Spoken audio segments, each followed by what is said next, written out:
They say betrayal doesn't always scream. Sometimes it's quiet. Sometimes it's a chair left empty when you need it filled the most. That's what I learned the day I graduated college. But before I tell you how that day ended, let me take you back to the morning, because no one could have convinced me then just how wrong everything was about to go. The gown felt heavy on my shoulders, but in a way that made me proud. I smoothed the fabric with trembling hands, staring at my reflection in the bathroom mirror.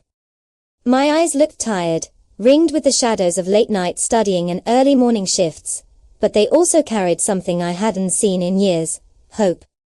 This wasn't just any graduation. I was the first in my family to earn a degree.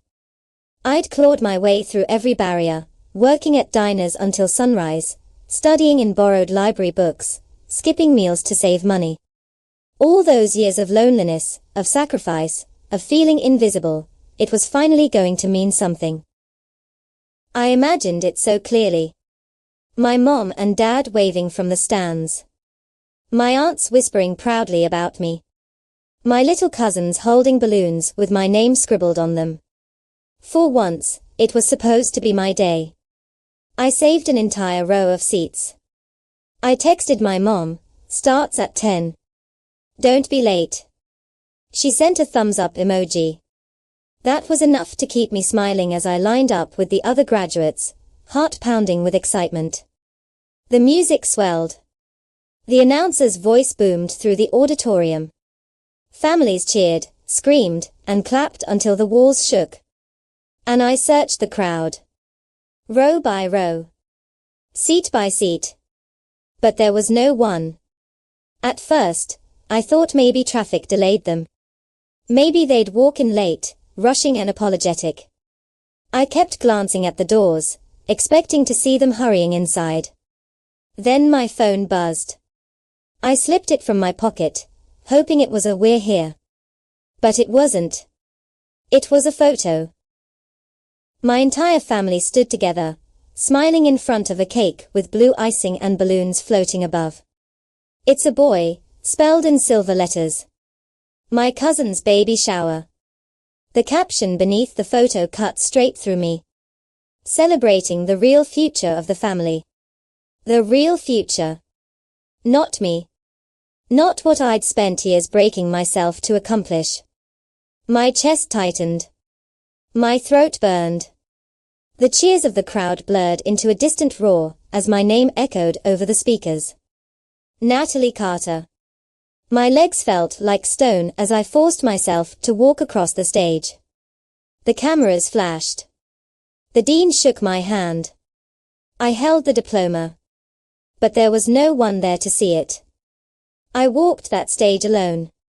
And in that moment, I realized the truth I'd been running from my whole life. No matter how hard I tried, no matter what I achieved, I would never be enough for them. The weeks that followed were hollow. My mom left one voicemail: "Sorry, Nat, the shower was planned months ago. You understand, right? Family comes first." I deleted it without finishing. Because how do you explain to someone that you are family too? That maybe, just once, it should have been your turn. I shoved my cap and gown into a box, buried it in the back of my closet, and buried every expectation I had of them with it. That summer, I stopped calling. Stopped showing up at birthdays. Stopped checking the family group chat. My silence wasn't loud, it was cold. It was survival. I turned all that energy inward. Into myself. I worked 2 jobs. Days at a small marketing firm, nights freelancing logos and websites for strangers online. I saved every dollar I could. Slowly, painfully, my life began to shift. I moved into a 1-bedroom that didn't have cracks in the ceiling.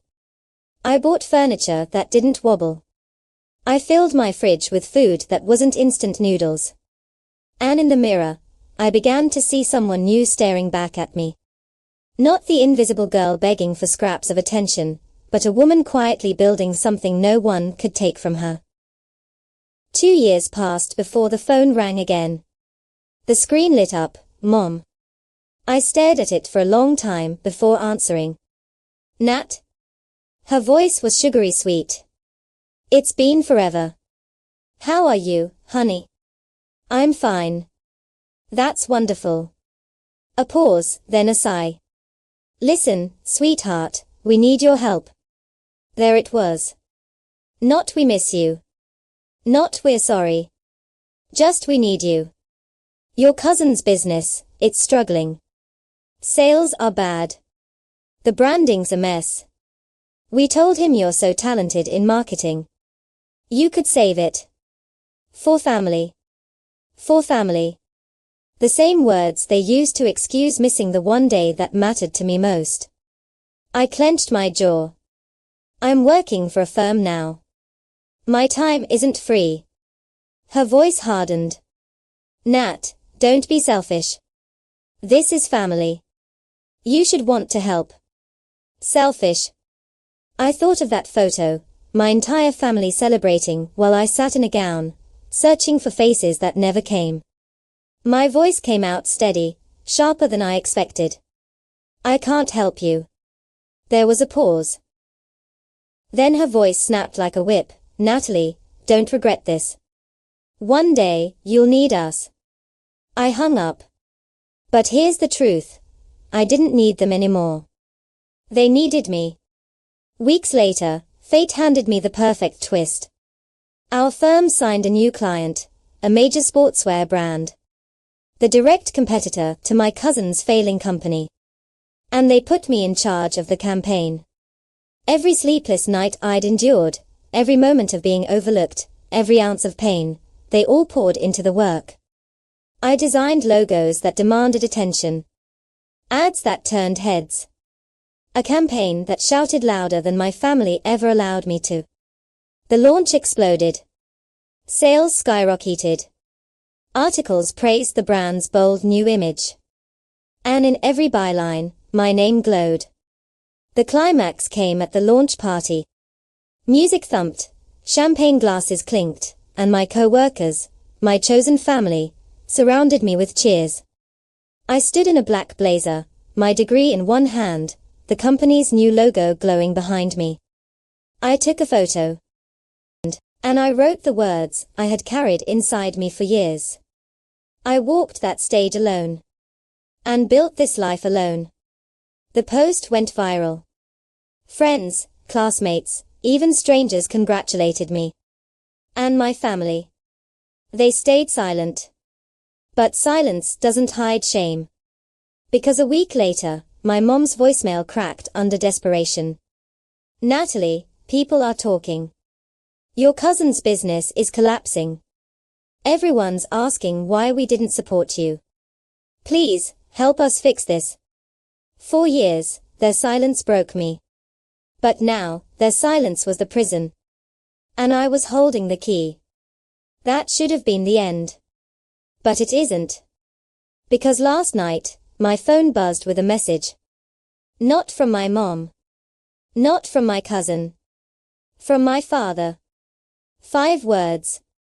We need to talk. Urgent. I haven't answered. Not yet. Because this time, the choice isn't theirs. It's mine. And maybe, just maybe, the real reckoning hasn't even begun. This was just one chapter, but trust me, the story isn't over. In families like mine, secrets always resurface, and revenge always finds a new voice. Want to hear what happens next? Hit subscribe and turn on notifications, because the next twist might just break your heart, or make you cheer.